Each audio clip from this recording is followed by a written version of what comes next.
Deadline हुई पूरी, लेकिन काम अब भी अधूरा। बाढ़ सुरक्षा के नाम पर करोड़ों खर्च, नतीजा शून्य। पूर्वांचल पर मंडरा रहा खतरा, जिम्मेदार कौन? नेपाल से पानी छोड़ा तो क्या संभाल पाएगा सिस्टम?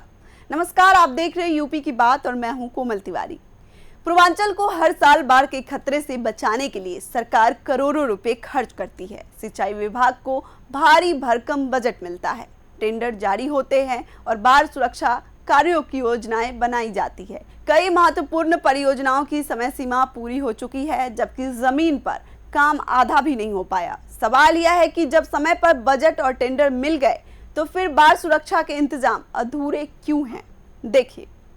कुशीनगर के भैंसहा और हनुमानगंज, गोरखपुर के बड़हलगंज और बस्ती जनपद में सिंचाई विभाग की ओर से बाढ़ सुरक्षा और तटबंध सुदृढ़ीकरण के कार्य कराए जा रहे हैं।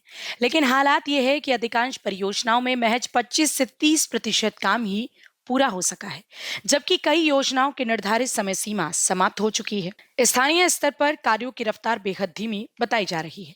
आरोप है कि ठेकेदार मनमाने ढंग से काम कर रहे हैं और विभागीय अधिकारियों तथा अभियंताओं की ओर से प्रभावी निगरानी नहीं की जा रही। गोरखपुर के बड़हलगंज में चल रही बड़ी परियोजना इसका उदाहरण मानी जा रही है, जहां अब तक केवल 1/4 कार्य ही पूरा हो पाया है। यही स्थिति कुशीनगर और बस्ती में भी देखने को मिल रही है।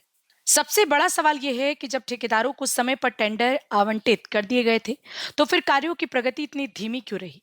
जानकारों का कहना है कि टेंडर प्रक्रिया में पारदर्शिता और ठेकेदारों के चयन को लेकर भी सवाल उठ रहे हैं।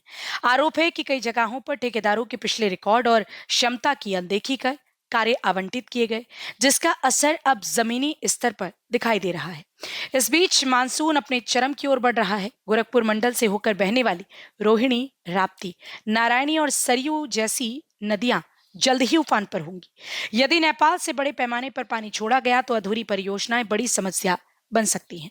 ऐसी स्थिति में गांवों के कटान, बाढ़ और विस्थापन का खतरा बढ़ जाएगा। इसके बाद राहत और पुनर्वास के नाम पर फिर सरकारी खजाने पर अतिरिक्त बोझ पड़ेगा। नमस्कार, आप देख रहे हैं यूपी की बात। मैं हूं आप सब प्रदीप। मानसून ने दस्तक दे दिया है पूर्वांचल में। आज से बारिश, झमाझम बारिश की शुरुआत हो गई है। और अगर बात करें तो सिंचाई विभाग ने अभी अपने जो कार्य हैं उनको ठीक से पूरा भी नहीं किया है।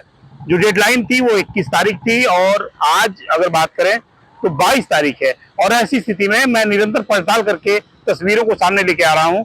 मैं कुशीनगर के चितौनी तटबंध पे हूँ और यहाँ पे हनुमानगंज में और बीरभाट ठोकर में जो कार्य हो रहे हैं काफी शिथिलता पूर्वक हो रहे हैं। यही हाल कमोबेश गोरखपुर का है और यही हाल संत कबीर नगर का है और यही हाल बस्ती का है। ओवरऑल कहने का मतलब यह है कि अगर डेडलाइन पूरी हो चुकी है तो कार्य समय से पूरे क्यों नहीं हो रहे हैं? इसके दो कारण हो सकते हैं, या तो अधिकारियों की लापरवाही या फिर ठेकेदारों की लापरवाही। और अगर दोनों लोग लापरवाही कर रहे हैं तो सरकार का ये जो पैसा है वो पानी में किस तरह से बहाया जा रहा है, इसका अंदाजा आप खुद लगाइए। सहयोगी राउत में प्रदीप, गोरखपुर। पूर्वांचल में बाढ़ सुरक्षा परियोजनाओं की धीमी रफ्तार ने कई गंभीर सवाल खड़े कर दिए हैं। करोड़ों रुपए खर्च होने के बावजूद यदि समय पर कार्य पूरे नहीं होते तो इसका खामियाजा सीधे आम जनता को भुगतना पड़ता है। मानसून दस्तक दे रहा है और नदियों का जलस्तर बढ़ने में अब ज्यादा समय नहीं है। ऐसे में जरूरत इस बात की है कि जिम्मेदार अधिकारी तत्काल समीक्षा करें, अधूरे कार्य को युद्ध स्तर पर पूरा कराए, ताकि पूर्वांचल को संभावित बाढ़ आपदा से बचाया जा सके। अन्यथा एक बार फिर गांव डूबेगा, लोग विस्थापित होंगे और सरकारी धन के दुरुपयोग पर सवाल उठते रहेंगे।